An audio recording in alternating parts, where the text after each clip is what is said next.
and the basically the interface. So water is a natural water cycle, but then that water is used for many various purposes.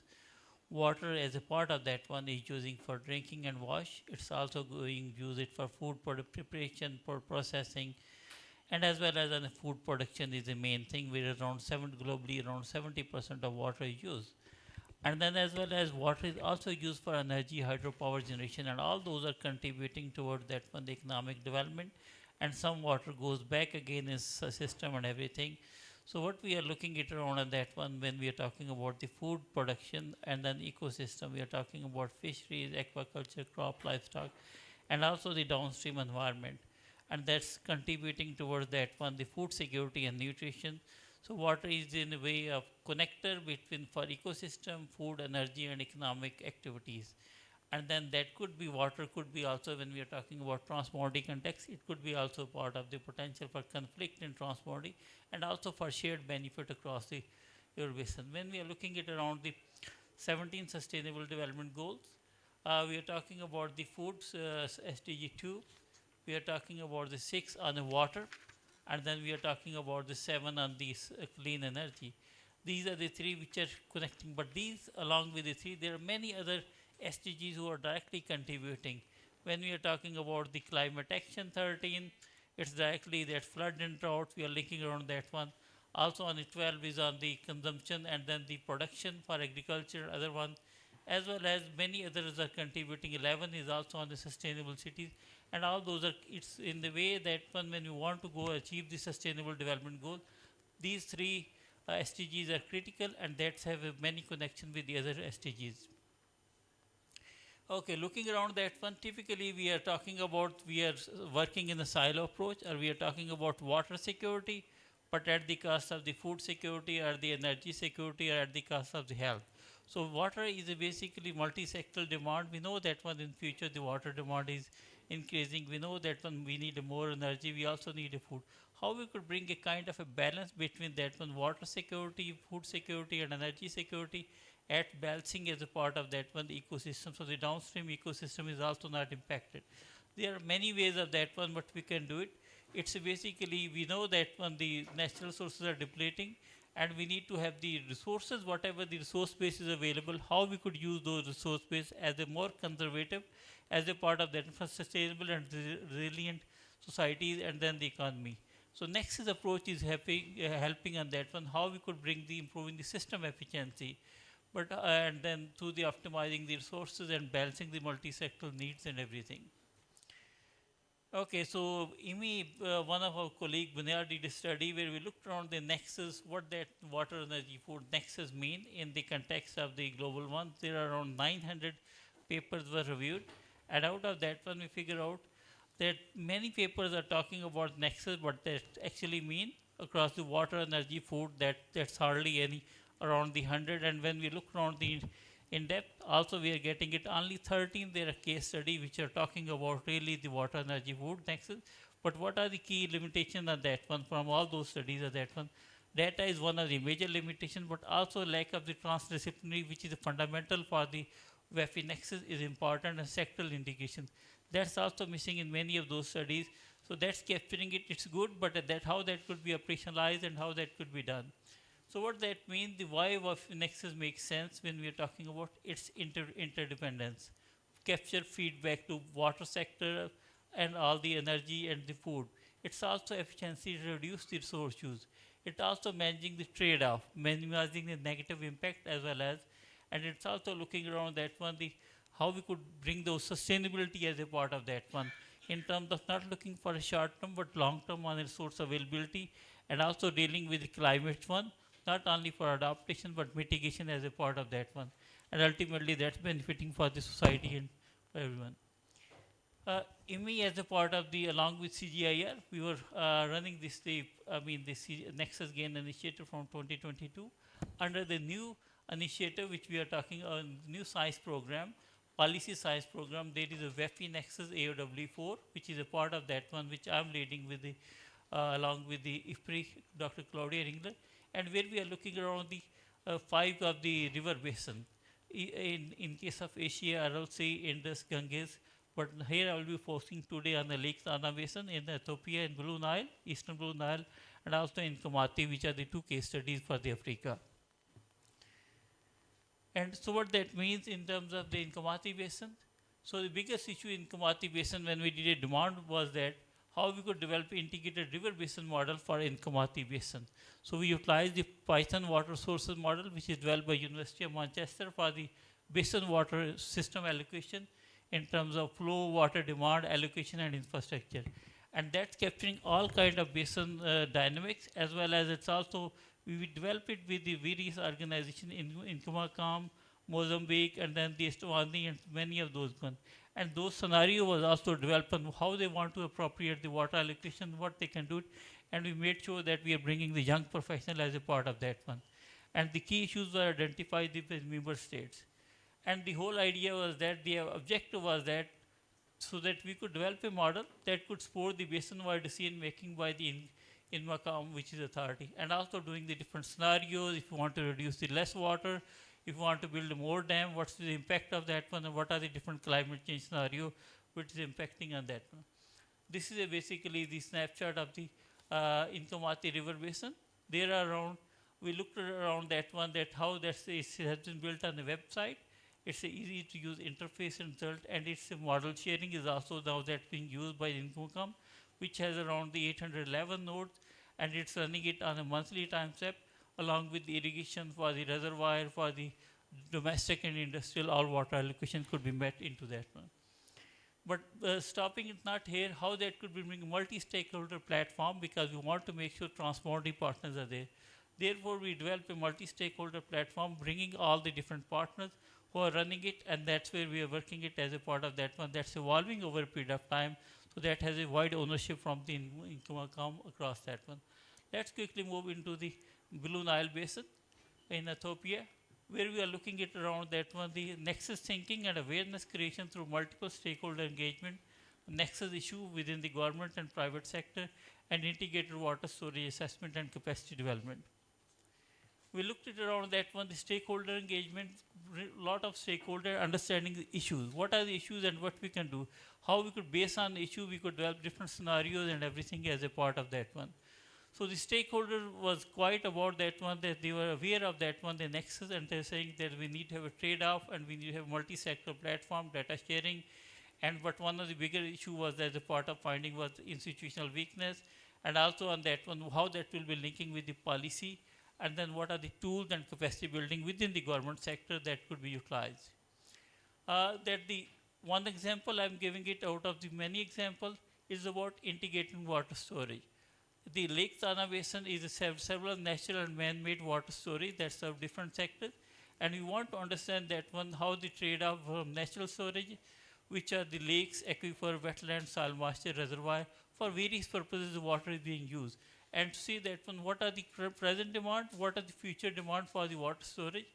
Looking into that one, we analyze that one, temporal and spatial variability, and we see this on this side. This is on the present demand for the irrigation, for energy and for the storage. But when we are looking on future in 2050, we clearly see that when substantially demand is increasing for water storage, for the irrigation and energy generation, and this gap has increased substantially.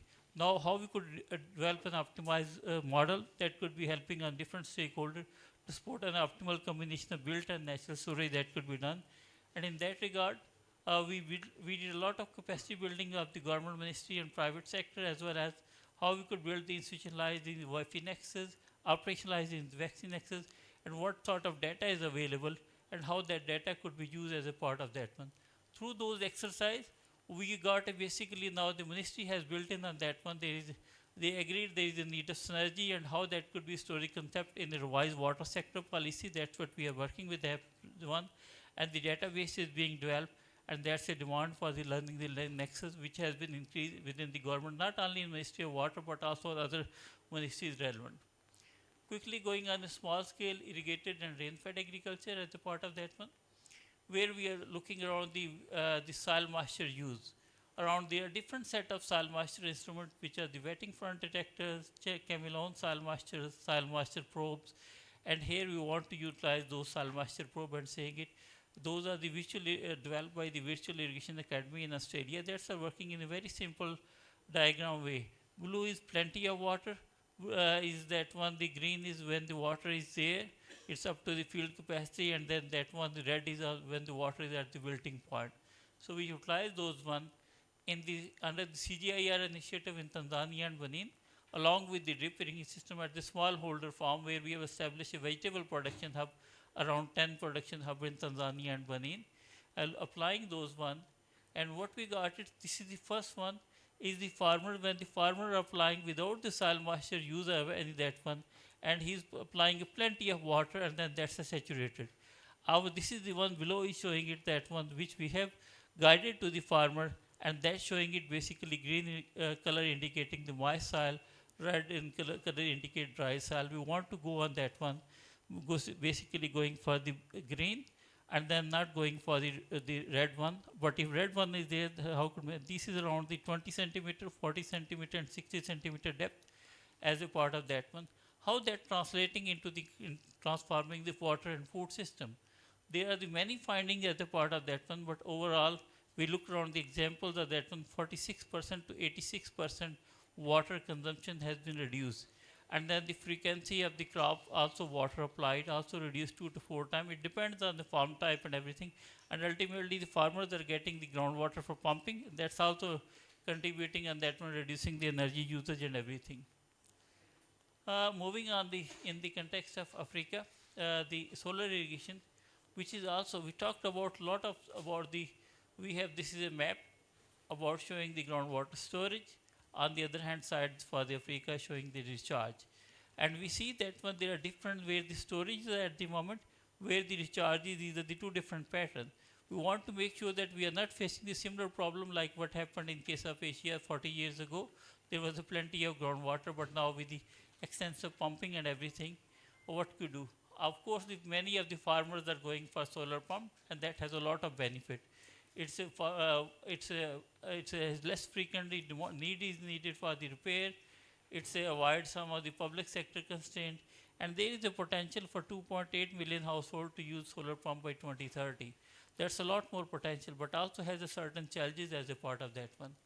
When we are applying it here, showing it solar pump benefit, more profitable than diesel across the much of the Africa at the US $2 per watt per peak.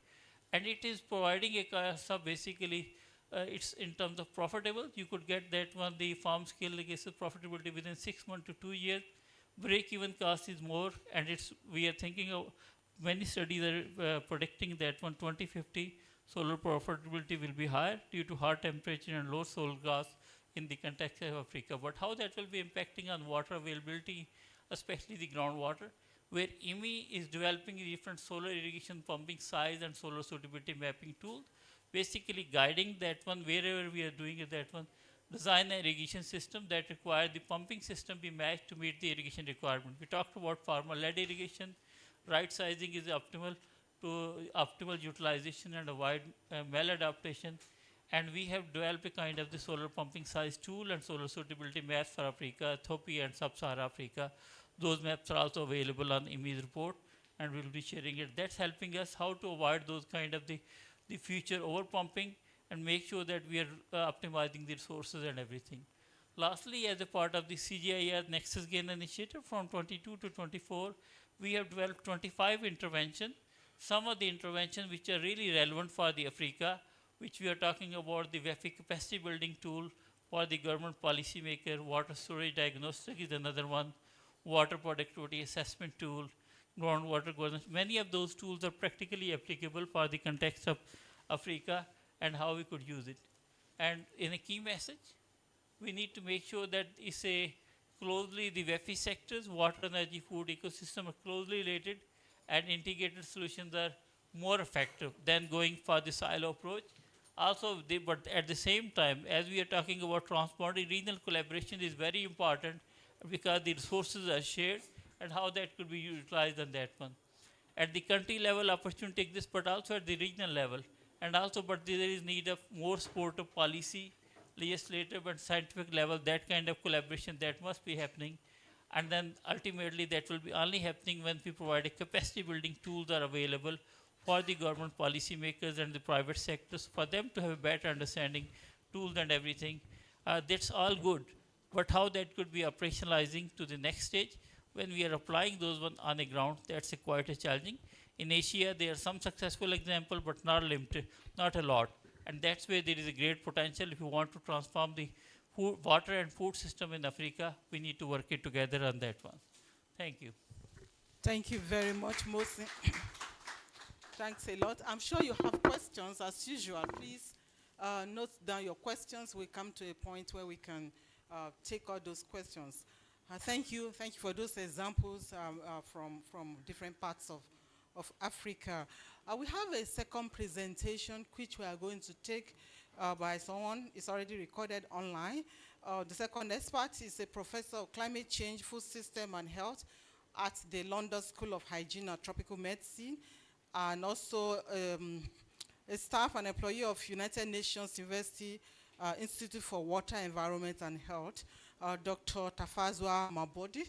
He is going to speak to us about how we can accelerate progress on the WEF nexus in Africa. He's been accompanying the African process for some years, and he's going to provide some insights. He's not able to join us, but he has recorded this and sent it to us. Thank you. Can we hear him, please? Just before you press Good that, day, let me. colleagues. Yeah, just can you pause for a moment? Can you pause for a moment? I'd like to tell you that we also have an unseen participant online. She is a keynote artist, and so all our discussions, she's putting them down in a visual note-taking format, which she will share with us. Hopefully, maybe a draft of it after the session. That will allow us to be able to see how our discussions have been illustrated and can remind you of the highlights of our discussion. So she's capturing the key ideas in real time during our conversations, even your questions and the answers and everything, all the ideas that are coming from you. And she's creating a hand-drawn visual map for us that brings those insights to life in a unique and engaging way. She's Julia Baker. She's online, and she's with us and capturing all our discussions. So let's listen to Tafazwa's presentation. Thank you. Of climate change, food systems and health. Can you raise the volume a little bit? School of Hygiene and Tropical Medicine, and also the lead for the Water, Energy, Food, Environment Nexus with the United Nations Universities Institute for Water, Environment and Health, UNUINWE. I am pleased to be joining you today remotely. Unfortunately, I could not make it to be there in person, but hopefully I'm sure the proceedings are going well, and I'm very happy to have had this opportunity to share my recorded presentation with you. I'll be talking a bit on the subject of accelerating progress on the WEF nexus in Africa, particularly in the context of sustainable development goals. So we know for certain that we face several challenges across the dimensions of the WEF, water, energy, food ecosystem. We understand the context in terms of what those challenges are. Just to summarize for the discussion today, Africa faces significant water insecurity, energy insecurity, food insecurity, and increasing environmental degradation. The combination of these issues creates massive or huge social or socio-economic vulnerabilities, which mostly affect women, girls, and other vulnerable groups. There are challenges in terms of accessing finance and investment to invest in these sectors and bring about broader socioeconomic and sustainable development, whilst climate change is amplifying these insecurities due mostly to increasing rainfall variability and uncertainty, as well as extremes in rainfall. Now, what does this have to do with the nexus? Now, the nexus is just a topic that talks about connecting, about understanding interconnectedness, about understanding the connections between two or more issues. And in the context of what we're talking today, we are talking about the interconnectedness and interdependencies that exist between water, energy, food, and the environment, and why the understanding of trade-offs across these four important sectors, especially under climate change, becomes important for sustainable development planning in the African context. Now, already we know that most countries in sub-Saharan Africa are significantly behind in terms of progress on the SDGs. And the latest reports indicate that there are major challenges across most of the WEF related SDGs, that is in particular to SDGs 2, 6, and 7, as well as 13 and 15, which address the WEF sectors. Most countries are not making progresses, challenges remain, and in certain cases, especially post-COVID, there has been a regression in terms of progress made or progress that had been made before 2020. And this is particularly alarming and concerning, especially because of the context that we face of a rapidly increasing population, high youth unemployment, high levels of poverty and inequality, and of course worsening climate change. So addressing this situation and being able to address or accelerate progress on the SDGs requires then synergistic approaches that will not only catalyze but also accelerate progress, not just for one SDG but for several other interlinked and interdependent SDGs. And this becomes the importance and why we are talking about the WEF nexus and nexus approaches. In terms of our research that we have done, we developed an index, a WEF index, in order to be able to assess sustainability across water, energy, food sectors across Africa.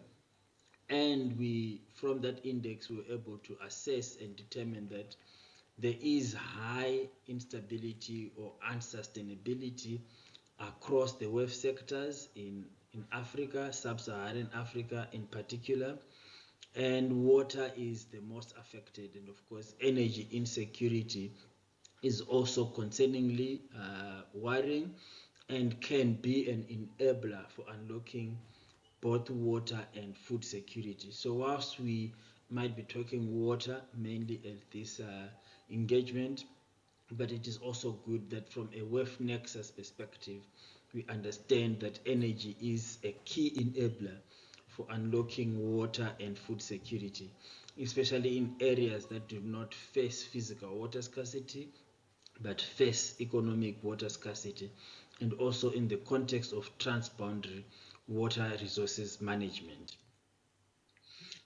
Coming into water, we know that the population exposure to water security or water scarcity in the sub-Saharan African region is worsening under climate change. All predictions show that increasing water scarcity, increasing water insecurity. More recent research highlights that the greater risks to water in the context of sub-Saharan Africa are related to water quality due to rising temperatures. So it's not just about managing water availability in terms of quantity, it's also about managing the quality of the water. And when it comes to managing the quality of the water, managing the environment becomes very important and critical. So again, broadening our understanding of water scarcity and climate risks to water security becomes important in the context of the WEF nexus and how we deploy it in these uncertain times. We also understand in terms of climate change that Africa is a hotspot.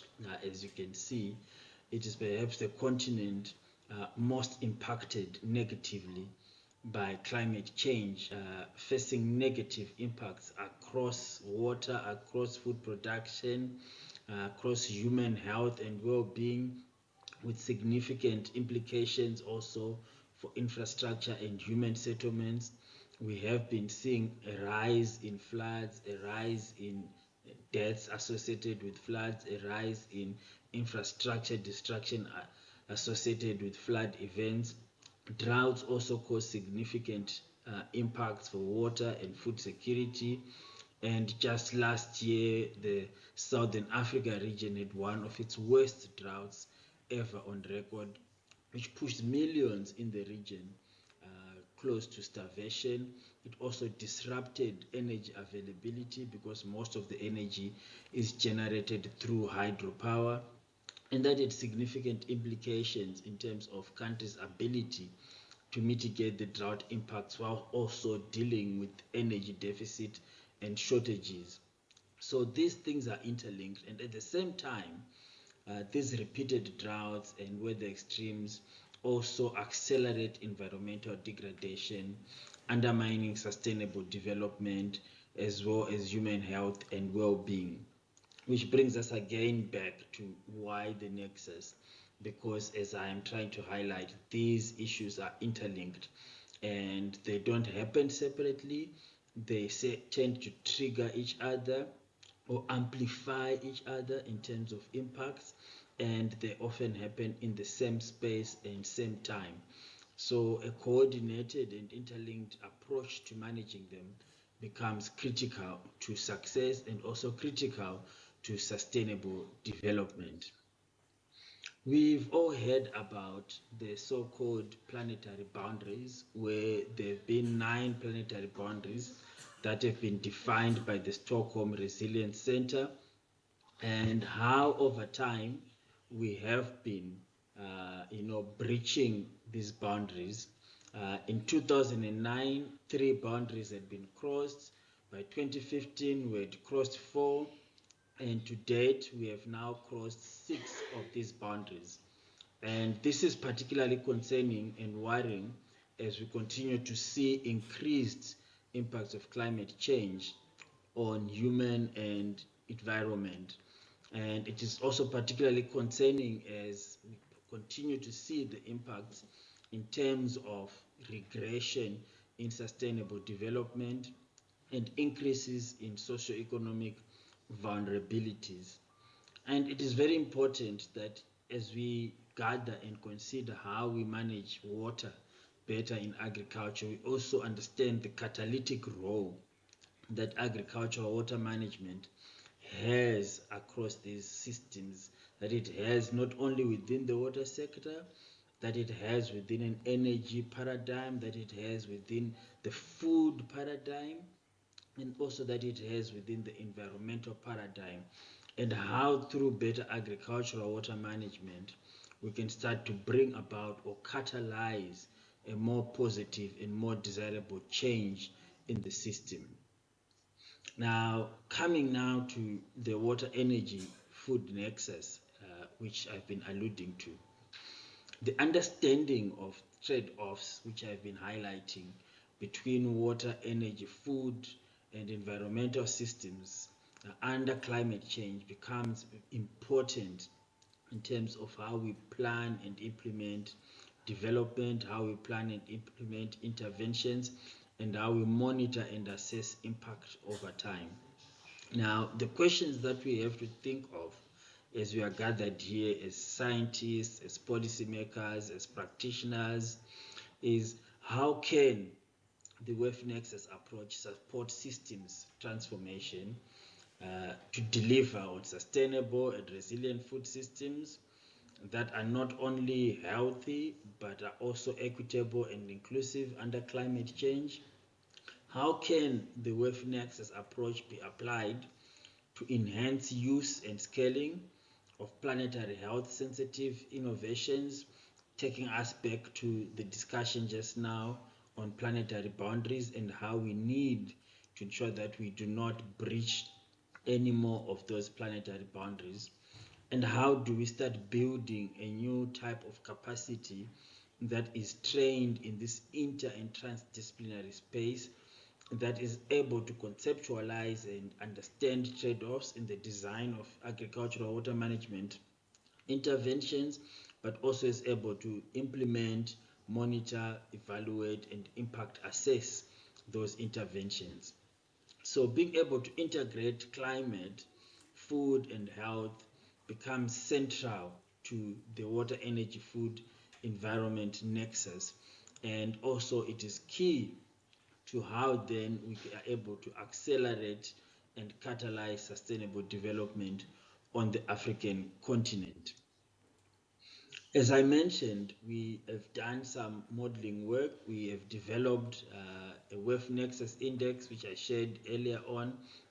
And part of the analysis that we've done is to look at progress, since the SDGs were launched in 2015. We looked at 2020. We've updated this more recently to look at more recent data. But overwhelmingly, we can see that in Africa, the imbalance is mostly driven from a strong food self-sufficiency agenda. The closeness of food security to poverty, to unemployment, to economic development often means that decisions that are made in pursuit of advancing food security then tend to have significant trade-offs with water, for example, and energy through increased energy demand from irrigation expansion.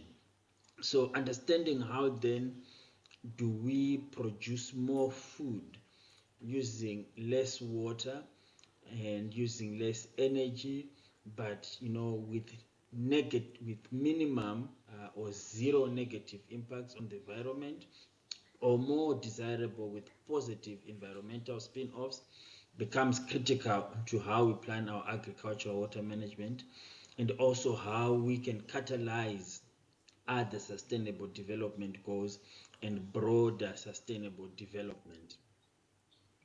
We have put together through our research a simple framework in terms of how we can conceptualize a nexus-based approach to drive sustainable development goals, mostly underpinned by policy coherence across water, energy, food, and environment, an understanding of the drivers of change, what is putting pressure on the system, both from an environmental and societal, that is the socio-ecological systems approach, what is the risk and exposure of these systems, and how do we develop integrated interventions that help to overcome these challenges, transform the system, and achieve actions to accelerate sustainable development.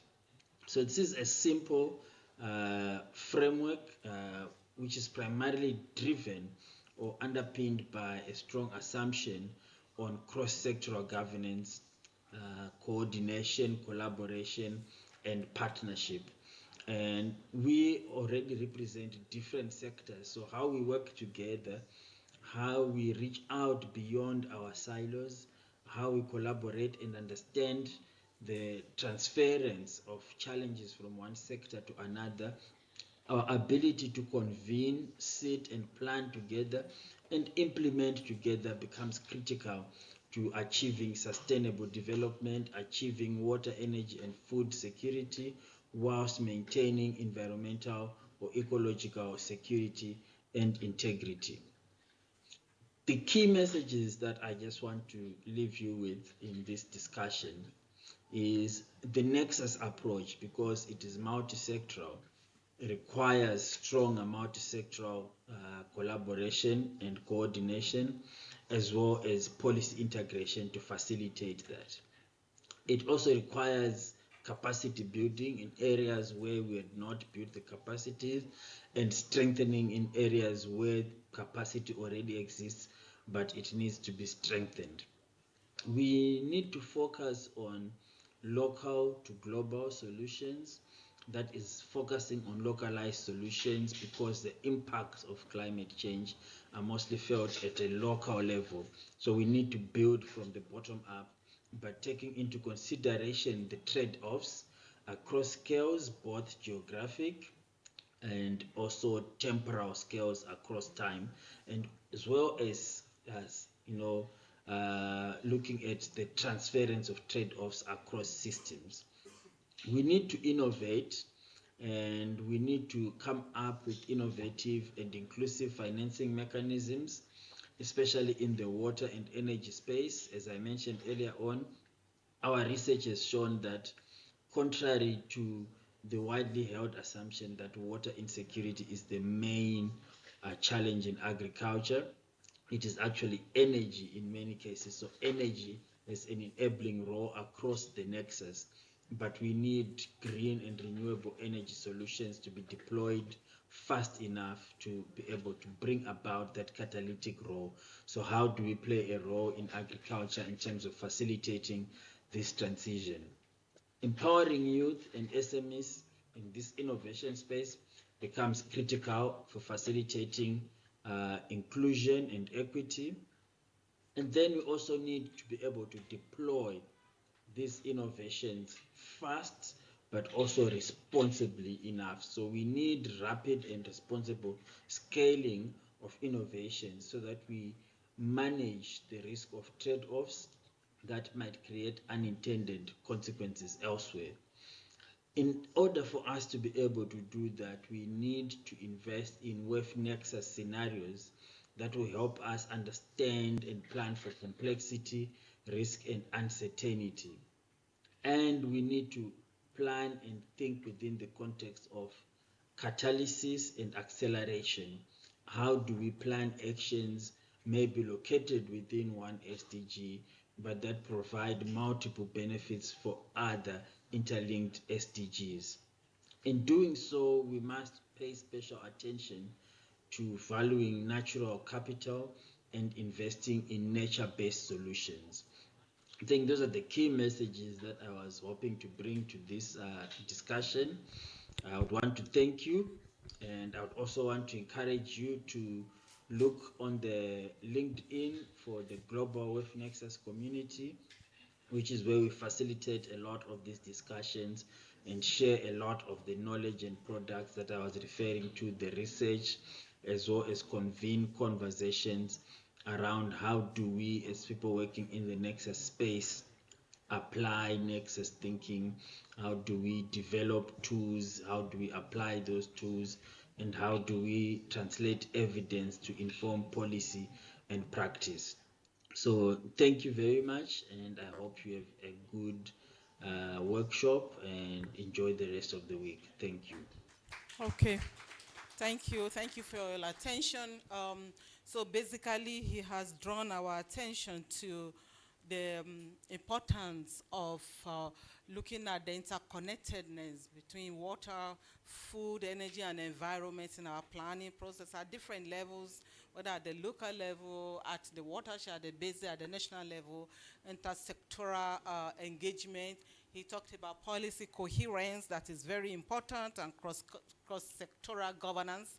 He talked about, in summary, in the context of food production, that we need to, if we want to provide more food with less water, with less energy, and with zero impact on the environment, we have to understand this Nexus approach and deploy kind of WEF Nexus scenarios that will enable us to be able to make the right decision. Thank you for your attention. I see that some of us are dozing off, and I want us to, I know you have some questions. I've received 2 questions already. If you have more, please write them down. But we want to also ask you some questions now so that we can all interact and be involved. I see that some of us are not quiet. So can you ask Maxwell to bring up the question? While he's bringing up the questions, I want to tell you that we are privileged to have 2 dignitaries. We're all dignitaries. I also want to acknowledge some of you. When you're talking about water, water is central to what we are discussing today. And in the context of Nigeria, the Nigerian Hydrological Services Agency is very critical. It's very, very crucial to what we discuss. So today, we are privileged to have both the current DG and the immediate past DG of Nigeria Hydrological Services Agency with us. So thank you very much. I want to recognize Mr. Umar Ibrahim Mohammed, who has joined us, the current DG of Nigeria Hydrological Services Agency, and the immediate past, Dr. Clement Inze. I guess you are the immediate past. He will be on the panel. Thank you for joining, both of you. Thanks a lot. Now, we are going to interact. Please, turn on your phone. I'm sure you are on, you are connected to the internet, and go to www.menti.com or just there, answer the questions.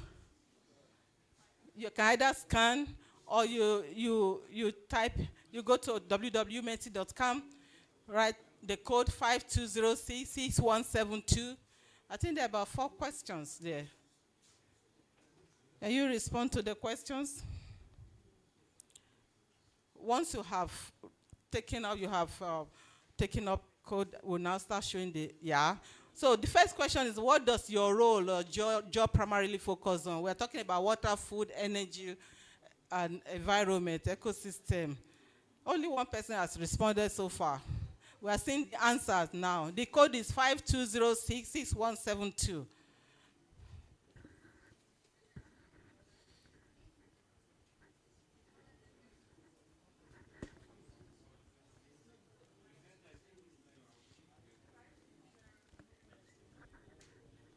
Nine people have responded.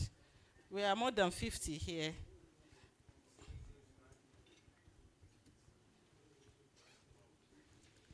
What does your role, what does your job primarily focus on?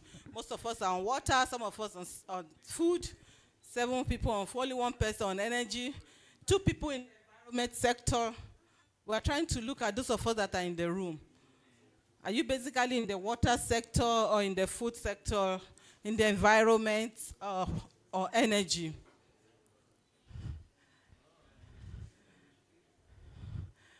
Okay, we are mostly in the water sector. Take the one you are primarily on, where you spend 70 or more than 50% of your time. You are from FAO on water. So what's your primary? Yes, but your primary role inside the food organization is water. So I'll take you for water. Yes, thank you. Okay, let's go to the next question. We are going to see the next one. What do you think is the most pressing challenge to Africans' food systems? Even if you are in water or you are in environment or energy, everybody eats. We all eat, we all understand food system. What's the most pressing challenge to African food systems? Oh, you can't get there? Okay. So we will move on. Well, to save time, we move on. At least for the first question we answer, all of us are awake now. Are we all awake? Shall we go on? Okay. I know the internet is not so great.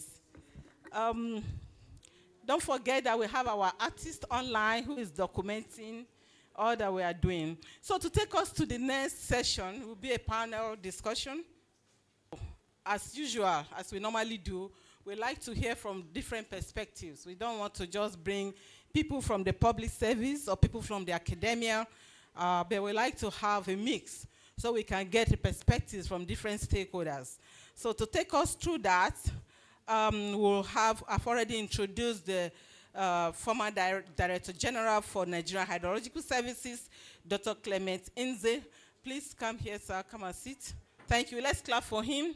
He's going to give us some perspective based on his many years experience. He's retired, he retired last year, but he's not tired. Welcome, sir. Then the next person is going to, is coming from Ethiopia, Mr. Daniel Ogbonaya. He's the country director for the Global Green Growth Initiative in Ethiopia. The Global Green Growth Initiative, let's clap for him, is a global initiative based in Korea, but he is the country director based in Ethiopia, and he's going to share his perspective. They do a lot of programming in the climate space. The third person that will help us is coming from the academia research. My own colleague, Dr. Efua Owusu. Please come here, Efua. She's a hydrologist, and she's going to also share some perspectives with us. And the last but not the least is from a social enterprise, yes? Green Habitat International is an NGO or a private sector, a social enterprise. I think you are more of a social enterprise. So, yeah, NGO. He's Mr. Mustafa Dewu. He's the head of programs for Green Habitat Initiative. Thank you. Let's clap for them. Let's clap for them. Maybe just a little bit about your reflection. This was not from what you have heard. Just 30 seconds on what's your general perspective when it comes to the WEF nexus. Just very general. Let's start from Dr. Nze. Good afternoon, ladies and gentlemen. Yes, WEF nexus is a beautiful idea, a beautiful innovative. I've been in this system for quite some years, and I understand the issue of working in silos, even in the midst of limited resources, like was presented here by the two presenters, talking about limited water resources, talking about increasing population, increasing need for food, and also ensure that you maintain the ecosystem. Now, when actors, policymakers, those who implement, do not come together to work as a body, you can't achieve much. Each establishment or agency working separate from the other, even when there are interrelatedness or connection in what they do, and they are doing it with little resources, you won't achieve much. So the WEF nexus, I believe strongly, if adopted, implemented properly, you are going to get more results with little resources that are available. Okay, thank you very much. That's brief enough. This is a very general question now. Just your general perspective from where you're coming from. You want to talk a little bit about GGGI? GGGI, Global Green Growth Institute, we are an intergovernmental treaty-based organization. We are headquartered in Seoul, South Korea, so we work in different parts of the world. Currently, I'm based in Addis Ababa, Ethiopia, but also I have another cap of representing the organization with the regional economic commissions. To your question, it's always exciting to attend this kind of event for the fact that most times you may be caught not in between, but on one side of the divide. Either you are in the theory, research part, or you are in the practice. And the difficulty with that is that you may be doing it excellently well within your own domain without knowing what the other is doing. Take, for example, in the practice, when it comes to WEF nexus, a lot happens maybe in the private or non-profit when it comes to this without them knowing exactly that they are really taking this into practice. Whereas in the research and theory, there are so many excellent evidence that shows that this could happen and ensure that we have food security, we have good policies, but most importantly, close the loop. But when we come to this type of event and listen to the presentations, it gives hope that there is that connection within both the practice and the research. So that is something that I really enjoy, and I will talk a little bit of how that relates to the work we do. Okay, thank you. Ifwa, what about you? I think I just want to follow up on what my colleague said, that the theory is there and it's nice to look at, but the practice, a lot of the time, that links to painful trade-offs, I would say. So nobody, if you think of the water nexus, if you think of energy provision, hydropower, if you think of the ecosystem, you think of food, a lot of the time, to really, really consider the whole nexus, there are some trade-offs that need to be made. And a lot of the time, there's a lot of politics. A lot of the time, there are power dynamics that need to be considered. So then it goes beyond just the science of it, but then the social and the political landscape also need to be included. So then the nexus becomes bigger and complicated, but that's the reality. So we need to face the reality, and it's good that we study Okay. it all. Thank you. It's very complex. What about you? All right. Thank you and good afternoon. A very big thank you to our presenters. In the development space, firstly, I'm from Green Habitat Initiative, a local non-governmental organization focusing on SDGs 7, 6, 13, and 11. So in the development space, we kind of look at it in this perspective related to the sustainable development goals. So when you look at these SDGs, they are kind of, even if they are not deliberately framed around the WEF nexus, you will look, you believe me that in a lot of ways, these SDGs are interwoven in such a way that subconsciously, the WEF nexus comes into play. For us as at Green Habitat Initiative, we found ourselves implementing the nexus, the WEF nexus, subconsciously by integrating the water, energy, and food and ecosystem. And I will just share an example of a project that we just piloted. I will come back to that. All right. Let me go back to the public service, our veteran, retired but not tired DG of Hydrological Services Agency. So you talked about that it is important that we don't work in silos. Based on your many years of experience, we have noticed that we work in silos, many sectors. So what will you now recommend? How can we institutionalize the WEF nexus in policy and planning to promote collaboration between sectors? I want the practical steps that we can take to deploy the approach in national development planning process. Yeah. Thank you so much. So,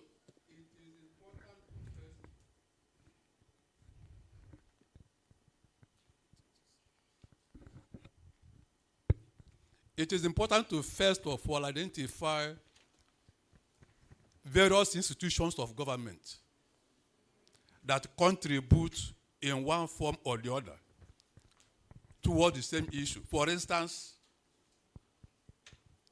when it comes to gathering some data, we need to work. Policymakers should be able to know who actually are the ones that are responsible for this data. Some may be collecting surface water data, groundwater data. Some are doing forecasting or prediction. Some are more placed in terms of manpower, in terms of the scope of work given to them to do. Talk about the acts or the law. Then bring them together instead of an agency or a ministry struggling for one activity which they don't have the capacity to do. So what I'm saying here, the policy makers should be able to recognize the bodies, organizations of government that have a role to play. Nexus will help us. WEF Nexus will help. I recall 2022, following a very serious flood incident in Nigeria, and by the work of the NISA, Nigeria Hydrological Service Agency, Mr. President gave a marching order and then called relevant ministries, water resources, agriculture, environment, works, and of course, the Nigeria Hydrological Service Agency, which is under the Water Resources Ministry. Then these organizations came together to put up a strong policy, a strong direction to follow to resolve the incessant floods in Nigeria, which of course affects food security, it affects power supply in Nigeria. The ecosystem is hampered. And the various sectors that are involved in this were brought together. But at times, the challenge will be the issue of each person trying to also play out that I am not that is in charge of this. we should trade off. We should subsume whatever we are doing for a national collective benefit to solve the problem. So at the end of the day, you may not, when it comes to implementation, some people may have more political contact to government. I mean, some agencies, maybe who is the honorable minister, who is the chief executive of such agency, that may not have strong resources in terms of knowledge base to drive the process. They may end up being the one that you take over the whole system.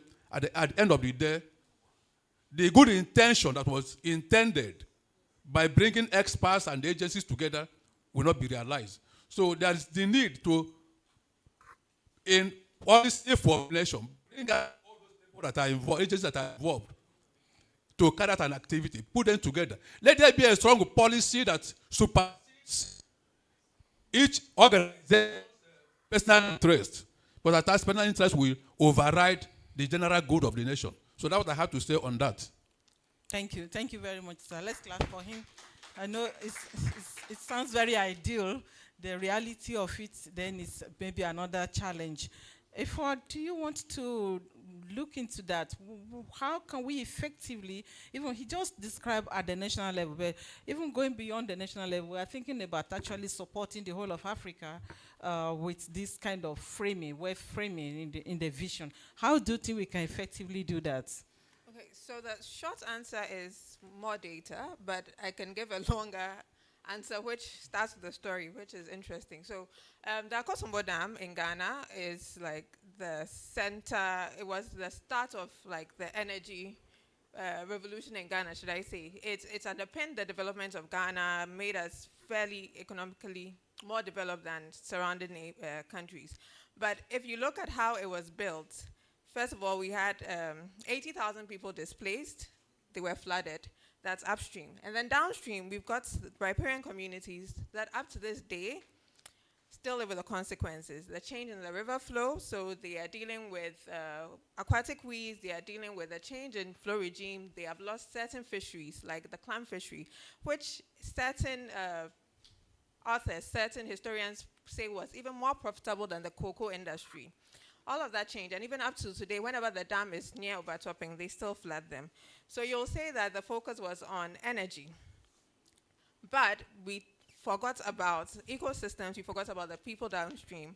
Now the Africa Water Policy is saying that there should be equitable and sustainable development, equitable and sustainable water development to support socio-economic development. I believe that the WEF nexus is a good way to approach this, and data is a good entry point in doing this. So in IWMI, we do a number of things. Water accounting, which I presented yesterday, and I was telling you it's like the accounts for your bank, where you see how much money you get in, how much money is going out, and what you're spending on. So then you really get a good idea of what is using your money, where you can save. And I think that approach is also very good in terms of data, in terms of seeing year to year, where are we using water? Where are we, in quotes, wasting water? Where can we save water? Where can we redistribute it? Which sectors are missing out? So in this nexus, which sectors are missing out? We also have a number of tools which look at things like sustainable water resources development. So then we are not just considering, so we're working with a company, Sun Culture. We're not just looking at them in terms of expanding irrigation, just expanding irrigation, where is the water? But expanding irrigation, where is the water? Where can we tap in sustainably? We have to look at existing water users. We have to look at the environment. So back to the short answer. Data reveals the interconnectedness. Data will make the trade-offs clear, will help us quantify the trade-offs, and that's very good to present to people. So my PhD was on environmental flows. And once I did the optimization and trade-off analysis, it became very clear that even as a Ghanaian, I'm not willing, like, if you've lived through any power crisis, that's basically, at this moment, what we have to deal with if we want to release flows for the environment. But when we look at future scenarios with climate change, you see that now there's a bit of room to wiggle. So that's the power of data, making things more obvious. So we need to invest in collecting data. We need to invest in more affordable ways of collecting it, like tapping into remote sensing, having strategically placed local in situ monitoring stations to complement that remote sensing data. So yes, the simple way I think is data. Data. That brings in science. Very good data. Let's pass it on to Daniel. Thank you very much, Ifwa. That shows the importance of having very good quality data from scientific research, that is proven and that we can depend on for planning process. So, Daniel, in what ways can the WEF NESO scenarios align with local needs and effectively reach target beneficiaries, and particularly for your programming within GGGI, when you are supporting countries in Africa, how are you deploying the NESO's approach in your climate programs? Don't forget the data aspects. Yes, I think it's a good follow-up. Yeah. 5 years ago, we did a project on solar irrigation pumping system in some regions in Ethiopia, as well as we did another project related to forestry and livelihood. And 2 years later, as some of development projects runs in short cycles, we did a bit of a post project evaluation where we realized that some of the crops we are okay. They didn't really get to the level we expected, because our initial analysis showed us that while the water that the region or the particular local government or community gets is enough for growth, there is also sharp drought within a period of 3-4 months, which doesn't allow them to grow like vegetables and other produce. But we moved in to do a bit more analysis, collecting data, and we realized that the soil were acidic. So the problem wasn't really water. So we checked, and interestingly enough, there were quite a lot of pilots that have been done on soil acidity. And when we look at the data, it was really huge. And then we asked ourselves, why is there no large-scale soil reclamation program or project in Ethiopia? And it boils down to the business model. It wasn't there.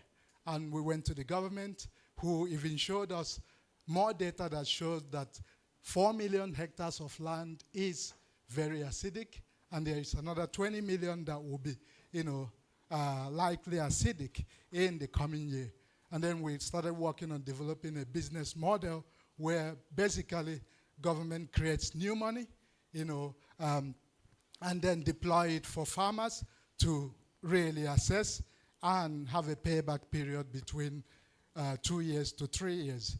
And of course, the cycle could continue depending on the amount of land you want to use. And one interesting thing that we realize, which comes to the fact that the WEF Nexus works, is that the key area we are focusing in this project or program is using liming as a tool to reclaim this acidic soils. But also we realize that in some places we need also to add a bit more regenerative agriculture. And when we look at it from the economic aspect, the model is really excellent for the fact that it will not bring any inflationary demands on the government, for the fact that it will basically be funded without any foreign exchange, for the fact that some countries may need to import lime. But also we are creating a new business within the value chain, where we are now capacitating the agro dealers who will get this lime from cement industries, who will do the transportation, as well as capacity building on how to do this. And currently we are discussing with the government to give a green light to either a commercial bank or a development bank to host this fund. And our experience is that all the projects that we've done in the last 5 years, we are going to integrate this to ensure that we have a better result. Another example Daniel, is... how do you articulate the WEF approach that you have deployed in those programs? Can you Well, just briefly, yes, 30 seconds? we are bringing in, making sure that policy gets implemented. For example, there is a lot of good policies that have been made in terms of sector-specific approaches to designing projects or programs. For example, what you call a multi-sector approach. So instead of the Ministry of Water doing their own things, Ministry of Energy doing their own things, and Ministry of Agriculture, you will have one practical consolidated plan for the year, which means you are not only having plan on paper, but you also have budget.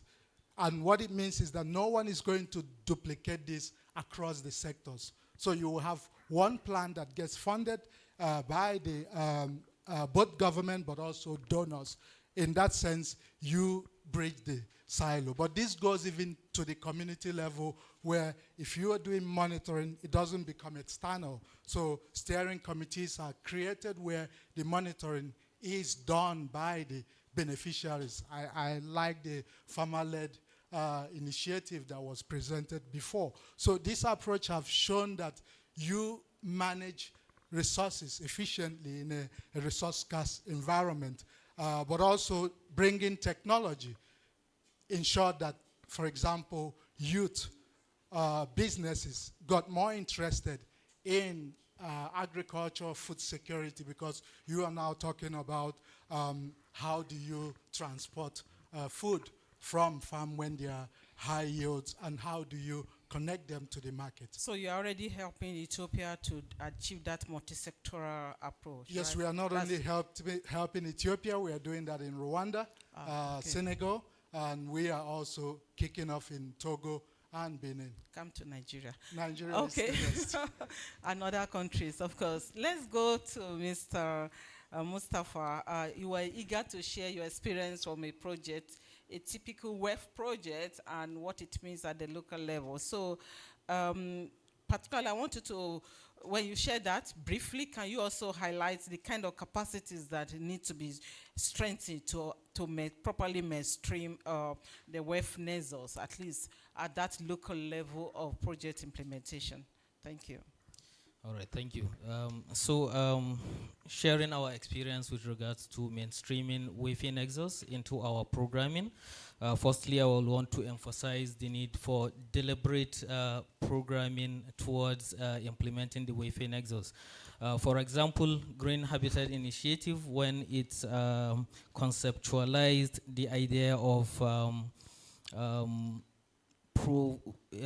designing a project that deals with food security, we thought about bringing in water and energy into the ecosystem to ensure that we have this WEF Nexus approach.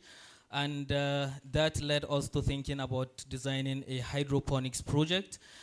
Simply, the hydroponics project is a system whereby we use water using a soil-based approach to produce food in our local communities. And what we did with that is to establish a hydroponic system that is completely 100% run by solar energy. And in that way, we were able to bring together water, energy, and food security in one project very deliberately to foster the implementation of the WEF Nexus.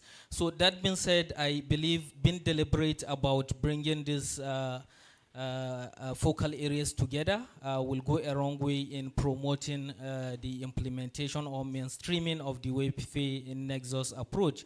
And what we have observed at the local level with regards to capacity gap is with regards to, first of all, enlightenment about the WEF Nexus approach. Believe me, a lot of us are not conscious about how these different components are integrated, and so in a lot of our programming, we don't take into cognizance bringing these components together in a way that they will work and complement each other. And so first of all is enlightenment about how how these different focal points can complement each other in terms of bringing out best results. And then, of course, with regards to innovation, I think our local farmers are left behind when it comes to innovative approach in especially farming that goes a long way in fostering the implementation or the mainstreaming of the WEF Nexus approach. Thank you. Thank you very much. Please, let's clap for him. I'm going to another level now, from the local level to more continental level, and asking Mr. Valel from FAO, Senior Water Resources Officer for FAO, Regional Office in Africa, to tell us his perspective when it comes to, you are water person in a food organization, and you talk about energy as well. So what's your perspective with regards to deploying this approach in Africa? Yeah, thank you. This water, energy, food, and ecosystem or environment is rather more coming on water scarcity and energy, because that's really where it meets. Then for food production, but also, as she was saying, you have to have the consideration for the environmental flow, the environment itself. But this is rather approached through, let's say, 5 entrances. The first entrance would be the institutional. You need to have policy, you need to have strategies, you need to have government and other public institutions coming in. But she said it enough. You need information. You need data. Without data, you will not be able to plan whatever. Even if you plan, you don't know what you are planning, what you are having. So data at all levels. Then you will need also investment. But investment, let's take aside infrastructure because it will come alone. You need to invest in capacity building. And the capacity building, when you come on water, sometimes we are biased thinking it is only engineers in water. But you need lawyers. You need journalists. You need all kind of training. You need people, even the photographers, you see they are photographing today because it is an event. It is not water specific. What they will do tomorrow, it will be something else. So they don't do it the right way. When you have people coming in haphazard because there is some event, even journalists and so forth, it's not like if we had some specific, specialized people reporting on water. When we go to water governance, you take a lawyer on land, on family planning, and then he says he can go in water because he knows some laws, but it doesn't work like that. We need people who are really specialized in water governance, in water problem, water conflict, and others. We need diplomats specialized in the water system because we have these interactions. So that is investment in capacity building. Then when it comes to infrastructure, I'm sorry, but in Africa, the infrastructure we are making, it is so expensive, but it's not long lasting. You would see some countries are taking rehabilitation as a new development. World Bank and others will put money for rehabilitation of a scheme, but they put as if it was a new scheme. It will be the same cost. Because we have some problem of, let's say, political will. Everyone wants a quick win. And then a water project on infrastructure lasts longer than some of the terms. So no one has time to go into that. There was some goodwill on where they were talking, yes, I finished, where they were talking about one dam, one village, it was never implemented. But they were there, so we need we need that investment, we need that infrastructure to be really looked at it into that one. But we need also international cooperation. So we need a lot. Investment, data, Yeah, there are five. Five capacity. eyes. 5 eyes. Eh? Yes. There is institution, there is information and data, there is investment, there is infrastructure, and the international cooperation. International cooperation. Thank you very much, So, Vilai. Please pass it on to, thanks. Let's clap for him. He's bringing the UNA lens into that discourse. Thanks a lot. I will ask my colleague, Dr. Mosin, to respond to those questions that you have passed on quickly. And I want to, please, can we get our artist ready to give us the artistic impression or expression of what we have discussed so far? Yes, Mosin. Thanks, Funke. I think that when the discussion is great and then the questions are really good. One question is Usman Babeo. He mentioned about the main factor to be considered in solar irrigation pump sizing. Of course, we want to consider that the farm size, what type of crop we are growing it, and then what are the climatic conditions, what are the crop water requirements, so that we link up with the energy required for the pump, and also what are the farmers are selecting it, what kind of, if you're growing a soybean, a sugar crop, then that is a totally different requirement. And the average common size, that will be the important one beside the climatic, and of course the groundwater vulnerability will be important on that one wherever we are installing it. And then the other three questions are more relevant to that one. It's a good approach, what we can do it, and then first question is Abdul Karim Ibrahim mentioned about that one. Each institute has a different mandate. How we could work it together as a single entity to achieve the nexus. It's important, that's where the evidence-based information matters a lot. How we could put everything together as a part of that one. Quantification of resources, not at the local scale level, but at the national scale level, at the regional scale level, for water sector, for energy, and seeing what are the dependencies on that one. I will just take a 30 second, just giving the example. In Pakistan, we were asked by the Ministry of Water Sources, Pakistan is facing the water scarcity.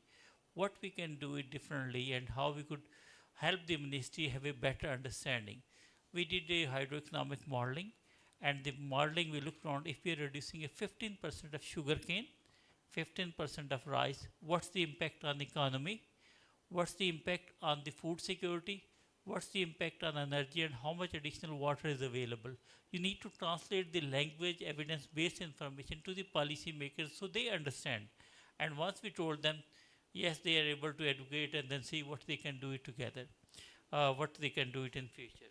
Again, that's supporting the policy, giving the information to the, and IWMI and the other institute like that one, the evidence-based modeling, capacity building is important, that we need to identify the champions within the various ministries who are working it together. And that's where the Nexus community, which Tufotza mentioned about the global Nexus community and how we could work it together. Another question is about Amazu Giti Shamaka, about the practical step, and again all the same thing is that when we need to quantify up the resources, then looking around that one, how that information could be working. And of course, when we are talking about small scale farmers, the second question is how we could make sure that there is no impact on the small scale farmers in Nigeria or in Ghana. Yes, that need to be considering again the resources and see how they could more efficient use of the resources. Example is I shared about the Camelon soil moisture in Benin.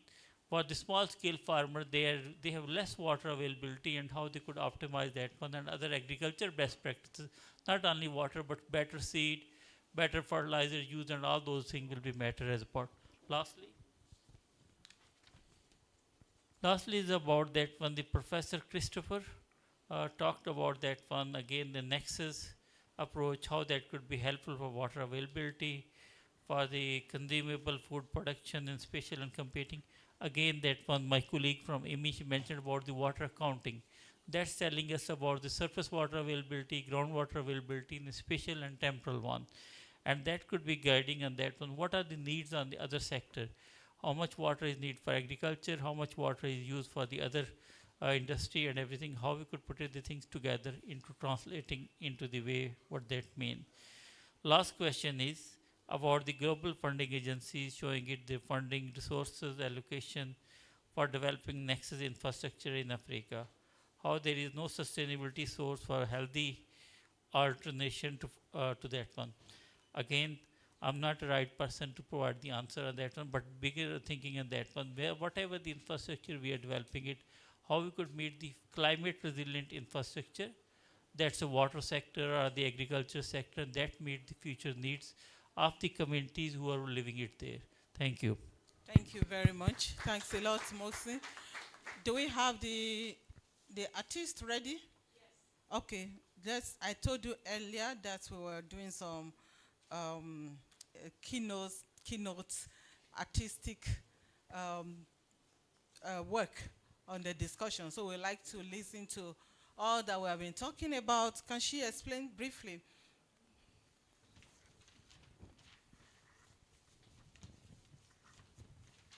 So this is the outcome of our Hello, discussion.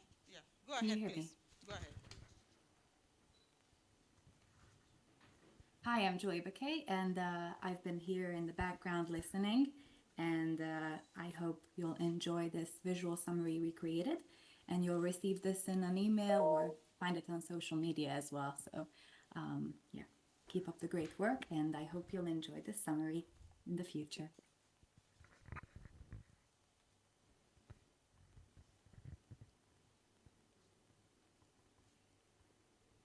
Okay. So I thought she was going to explain. Basically, can you see yourself in this expression? Some of the points that you raised are there are some keywords coming there.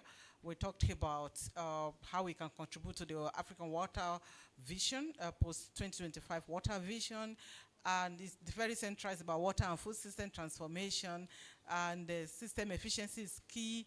There are issues around what we are contributing to, and yeah, that is about institutionalizing the WEF nexus, ensuring that we can have food, water, energy security, and then capacity needs to be built. Collaboration is very essential. We need quality data, information, evidence-based information, you know, and align also what the various nexus scenarios with local needs. You can look at it. I think we will also share this. I hope you have registered your email and your name. If you have not, please register. And I will share this one with you also, and we will post it on the social media as the outcome of our discussion.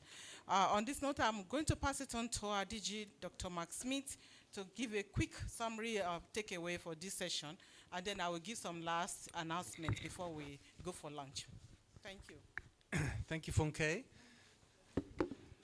Thank you to our artist, to all of you, to our panelists and presenters. Super interesting discussion and session. It's about thinking beyond water. That's where we started.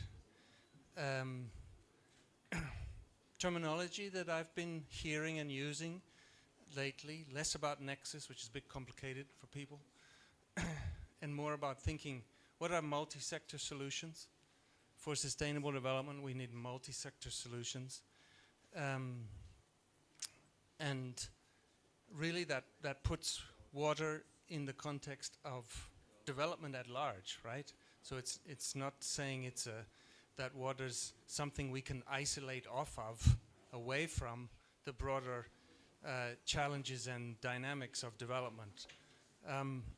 For multi-sector solutions, we need policies, we need plans, we need technologies, we need cooperation, we need investment that's oriented in the right way. So one of my takeaways that I want to give you is maybe slightly provocative, which is that science can't solve this. Cannot solve it. And I think Afua, what you were expressing, maybe you were expressing that science can't solve it, but I think this is what was the implication of what you were saying. Because when we start working across sectors, when we start looking at how to balance all these different needs and demands on the system. It's complex. We get into trade-offs around water, energy, food, ecosystems, biodiversity, the different aspects of development. So we get into trade-offs, then we get into politics and negotiation. And my contention is that's good, that's right, that's how it should be, because there's lots here that's unknown, uncertain. So the way we deal with that is negotiation and politics. Okay, so therefore what's the role of science? It's not that it's irrelevant, far from it. But we need to make sure that our science and the data that we're generating is as effective as possible to support and enable those negotiations and those political processes, even as small p political processes, right, to be effective. That's our role as scientists, and I think that's what the policymakers in this room, that's what they need from us, right? So making those linkages, being real and realistic about that complexity and how we work effectively with that is really key. And so the question of data, we always need more data, and more data will always ultimately help us in that context of complexity, but it will never get us to the place where we can answer every question.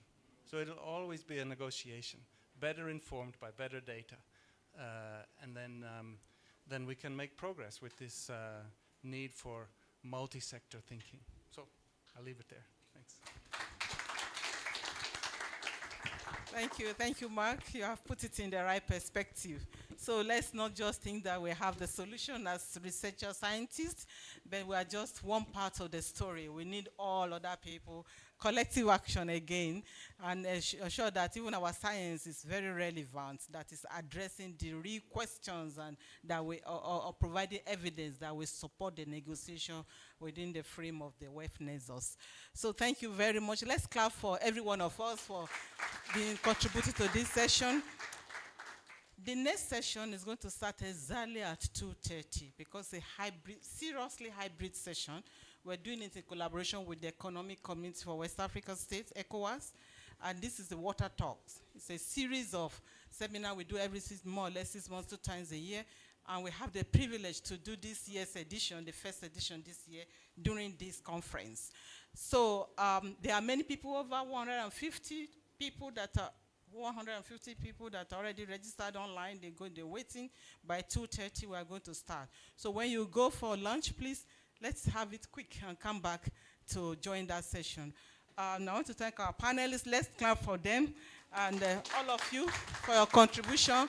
Thanks, the ICID officials, the president, and every one of you. Everyone, thank you for your contribution. We'll have a photograph of the panelists. Please come.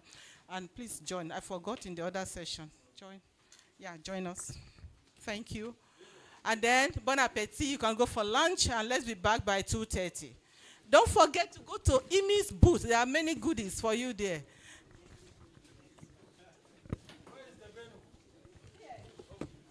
We continue here, 2:30 sharp.